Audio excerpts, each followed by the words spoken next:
ఆదివరాహ స్వామి గోపురం లేని గుడి. ఇక్కడ కోరికలు కోరుకొని ముడుపు కడితే అవి తీరుతాయి. ఇక్కడ దేవుడైతే స్వయంభూగా వెలిచాడు. మనకి ఇక్కడ విష్ణుమూర్తి అయితే వరాహ అవతారంలో కనిపిస్తారు. ఇక్కడ కనిపించినట్టు ప్రపంచంలో ఎక్కడ కనిపించరు. Hi friends, welcome back to our channel M J spot. అందరు ఎలా ఉన్నారు ఫ్రెండ్స్? నేనైతే చాలా బాగున్నా. మీరు కూడా బాగుండాలని మనస్ఫూర్తిగా కోరుకుంటున్నాను. సో ఈరోజు వ్లాగ్ వచ్చి ఏంటంటే ఫ్రెండ్స్, ఈరోజు ప్రజెంట్గా అయితే నేను గోదావరిఖనిలో ఉన్నాను. సో మనకి గోదావరిఖని దగ్గరలో కమాన్పూర్ అనే ఒక విలేజ్ ఉంటుంది. ఆ విలేజ్లో ఆదివరాహ స్వామి టెంపుల్ అయితే ఉంది ఫ్రెండ్స్. టోటల్గా మనకి ఓవరాల్గా వరల్డ్లోనే ఇలాంటి టెంపుల్స్ రెండు ఉన్నాయి. ఒకటి వచ్చి తిరుపతిలో ఉంది, ఇంకొకటి వచ్చి మన పెద్దపల్లి డిస్టిక్ కమాన్పూర్లో ఉంది. సో ఈరోజు అయితే నేను ఆ టెంపుల్ దగ్గరికి అయితే వెళ్తున్నాను. సో ఈ వ్లాగ్ అయితే లాస్ట్ దాకా చూడండి, చాలా ఇంట్రెస్టింగ్గా ఉంటుంది. టోటల్గా మనం టెంపుల్ని అయితే ఎక్స్ప్లోర్ చేస్తాము. సో ఎవరైనా ఫస్ట్ టైం మన ఛానల్ చూస్తున్నట్టయితే సబ్స్క్రైబ్ చేసుకోండి. ఈ వీడియో నచ్చినట్టయితే లైక్ చేయండి, అలాగే మీ ఫ్రెండ్స్ అండ్ ఫ్యామిలీ మెంబర్స్తోని షేర్ చేయండి.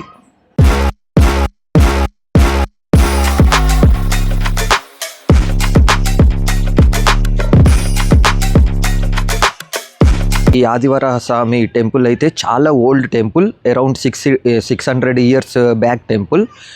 సో ఈ టెంపుల్కి ఒక ప్రత్యేకత ఏంటంటే, మనకి నార్మల్గా టెంపుల్స్ అయితే ఏంటంటే ఇట్లా గోపురము అవన్నీ ఉంటాయి కదా, కానీ ఈ టెంపుల్లో అలాగా ఉండదు. ఓపెన్ ఏరియాలో కొండపైననే మనకి స్వామి అయితే వెలిశారు. సో స్వామి అయితే ఫస్ట్ చిన్నగా ఒక ఎలుక రూపంలో చిన్నగా వెలిశారు. సో ఎవ్రీ ఇయర్ అయితే స్వామి కొంచెం పెరుగుతూ వస్తూ ఉన్నారు. నేను దాదాపు ఒక 11 ఇయర్స్ బ్యాక్ అయితే వెళ్ళాను. సో మళ్ళీ ఇప్పుడు వెళ్తున్నాను టెంపుల్కి. సో మీకు క్లియర్గా చూపిస్తాను నేను స్వామివారి విగ్రహం ఇట్లా. ఇలాంటి టెంపుల్స్ అయితే చాలా రేర్గా ఉంటాయి. సో అక్కడ ఆ టెంపుల్లో మళ్ళీ స్వామివారి పాదాలు కూడా మనకి కనిపిస్తాయి. అలాగే ఈ టెంపుల్లో ఏదైనా కోరిక కోరుకొని ముడుపు కట్టితే మాత్రం తప్పకుండా కోరిక నెరవేరుతుంది అని భక్తుల నమ్మకం. టెంపుల్కి వెళ్ళాలంటే సింపుల్గా మనకి పెద్దపల్లి బస్ స్టాండ్ నుంచి, లేదు అంటే గోదావరిఖని బస్ స్టాండ్ నుంచి అయితే నెంబర్ ఆఫ్ బస్సెస్ అయితే ఉంటాయి కమాన్పూర్ వెళ్ళడానికి. సో కమాన్పూర్ బస్ స్టాప్లో దిగేస్తే వాకబుల్ డిస్టెన్స్లో అయితే టెంపుల్ ఉంటుంది. లేదు అంటే మీరు గోదావరిఖని కానీ లేదంటే పెద్దపల్లి దగ్గర నుంచి అయితే ఆటోస్ కూడా చాలా ఆటోస్ ఉంటాయి, ఎంగేజ్ తీసుకొని వెళ్ళిపోవచ్చు. ఇక మేమైతే టెంపుల్కి అయితే స్టార్ట్ అయిపోయాము. ఇప్పుడైతే ప్రజెంట్గా మేము గోదావరిఖని నుంచి స్టార్ట్ అయిపోయాము. సో గోదావరిఖని నుంచి అయితే 15 కిలోమీటర్స్ ఉంటుంది టెంపుల్.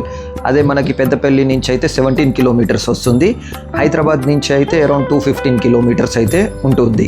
ఎవరికైనా లొకేషన్ కావాలి అంటే డిస్క్రిప్షన్లో కూడా నేను మెన్షన్ చేస్తాను. లేదు అంటే గూగుల్ మ్యాప్లో డైరెక్ట్ ఆదివరాహ స్వామి టెంపుల్ కమాన్పూర్ అని కొడితే డైరెక్ట్గా టెంపుల్ దగ్గరికి మ్యాప్ అయితే పాయింటింగ్ చేసి ఉంది. మనము టెంపుల్ దగ్గరికి వెళ్తూ ఉంటే చుట్టుపక్కల పొలాలు, గ్రీనరీ చాలా మంచిగా కనిపిస్తూ ఉంటుంది. కంప్లీట్గా ఇది విలేజ్ ఏరియాలో ఉంటుంది టెంపుల్. ఈ కనిపించేదే టెంపుల్. మనం ఇంకా టెంపుల్ దగ్గరికి అయితే వచ్చేసాము. పార్కింగ్కి అయితే ఏమీ ప్రాబ్లం లేదు. టోటల్గా టెంపుల్ ఫ్రంట్ సైడ్ అయితే చాలా ఓపెన్ ప్లేస్ అయితే ఉంది. మనమైతే టెంపుల్కి అయితే రీచ్ అయిపోయాం ఫ్రెండ్స్. సో టెంపుల్ ఎంట్రన్స్ అయితే ఇలా కనిపిస్తుంది. కమాన్ ఉంటుంది, చుట్టూ గోడ ఉంది. సో ఇప్పుడైతే ఈ కమాన్ లోపలికి అయితే వెళ్ళిపోదాం. ఈ కమాన్ దగ్గరనైతే కొంతమంది ఉన్నారు, వాళ్ళు నామాలు అయితే పెడుతున్నారు. సో నామాల బొట్టు పెట్టించుకొని మేము కూడా ఇంకా గుడి లోపలికి అయితే వెళ్ళిపోయాము. నామాల బొట్టు పెట్టించుకున్నందుకు 10 రూపీస్ అలాగా తీసుకున్నారు. మేమైతే ఫ్రైడే రోజు వెళ్ళాము టెంపుల్కి. సో ఈ టెంపుల్కి ఏంటంటే సండే రోజు అయితే చాలామంది భక్తులు అయితే వస్తారంట ఇక్కడ దగ్గర నుంచి, చుట్టుపక్కల విలేజెస్ నుంచి. సో ఫ్రైడే వెళ్ళినందుకు కొంచెం రష్ అయితే అంతగా ఏం లేదు. సో ఎంట్రన్స్ అయిపోవడంతోనే ఇలాగ ట్యాప్స్ అయితే ఉన్నాయి, ఇక్కడ కాళ్ళు కట్టుకొని ముందుకైతే వచ్చేసాము. ఇక్కడ అలాగే టెంపుల్లోనే ఒక చిన్న షాప్ కూడా ఉంది. సో ఇక్కడనే కొబ్బరికాయలు కానీ ముడుపు కట్టడంకి కావాల్సిన వస్తువులన్నీ దొరుకుతున్నాయి. అభిషేకానికి పాలు కూడా దొరుకుతున్నాయి. పాలకి 100 రూపీస్ తీసుకుంటున్నారు. Main temple opposite tickets counter అయితే ఉంది. ఇక్కడైతే మేము అర్చనకి అలాగే అభిషేకానికి ముడుపు కట్టడానికి మూడిటికైతే టికెట్స్ అయితే తీసేసుకున్నాము. ముడుపు కట్టడానికి అలాగే అర్చనకి అయితే 100 రూపీస్ టికెట్స్ అయితే ఇచ్చారు.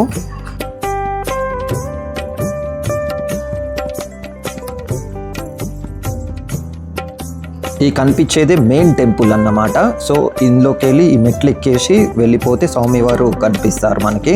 ఈ టెంపుల్ అయితే చాలా పవర్ఫుల్ టెంపుల్. ఈ టెంపుల్కి వచ్చి స్వామివారి దగ్గర ఒక కోరిక కోరుకొని 11 రౌండ్లు చుట్టూ తిరిగి ఆ స్వామివారికి మన కోరిక చెప్పుకున్న తర్వాత ఆ కోరిక తీరిన వెంటనే వచ్చి 108 ప్రదక్షిణలు అయితే చేస్తారంట. ఇలాంటి టెంపుల్ అయితే మీరు ఎక్కడ చూసి ఉండరు. ఈ టెంపుల్కి గోపురం అనేది ఏమి ఉండదు. ఈ బండల పైననే స్వామివారు అయితే వెలిశారు. అది కూడా పూర్తిగా వరాహ రూపంలో కనిపిస్తారు. మీకు ఏ టెంపుల్లో కానీ ఫేస్ ఒకటే వరాహ రూపంలో కనిపిస్తుంది, కానీ ఇక్కడ టోటల్గా కంప్లీట్గా వరాహ రూపం అనేది దర్శించుకోవచ్చు. ఇది వచ్చి టెంపుల్ బ్యాక్ సైడ్ చూడండి. మొత్తము స్వామివారు ఎక్కడైతే బండరాళ్ళ పైన ఉన్నాడో ఆ బండరాళ్ళు ఇవే బ్యాక్ సైడ్ నుంచి ఇలా కనిపిస్తాయి. కంప్లీట్గా ఓపెన్ స్పేస్లోనే ఉంటుంది. టెంపుల్లో అయితే స్థల పురాణం గురించి కూడా ఒక పెద్ద బోర్డు అయితే పెట్టారు. సో టెంపుల్కి వెళ్ళినప్పుడు ఈ స్థల పురాణం చదివితే ఈ టెంపుల్ ఒక హిస్టరీ మనకు తెలుస్తుంది. చాలా ఏళ్ళ కింద ఈ టెంపుల్కి కన్స్ట్రక్షన్ చేపిద్దామని ఒక భక్తుడు అయితే అనుకున్నాడు. కానీ ఆ భక్తుడికి స్వామివారు కలలో కనిపించి నేను ఇలాగ ఓపెన్ ఏరియాలోనే ఉంటా అని చెప్పాడంట.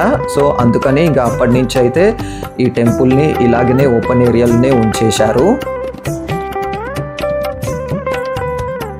టెంపుల్ పక్కకే మనకి ముడుపు కట్టే స్థలం ఉంటుంది. సో ఆ ముడుపు కట్టే స్థలంలో స్వామివారి పాదాలు అయితే ఉన్నాయి. సో అవి అయితే లైట్గా కనిపిస్తూ ఉంటాయి. నాకు తెలిసి ఇప్పుడు చూపిస్తున్నాను కదా. సో ఇవే ఇట్లాగా చిన్న చిన్న బండరాళ్ళు ఉన్నాయి. ఆ బండరాళ్ళ మీద లైట్గా స్వామివారి పాదాల రూపంలో అయితే కనిపిస్తున్నాయి. అలాగే ఇంకా చాలా విగ్రహాలు కూడా ఉన్నాయి ఇక్కడ.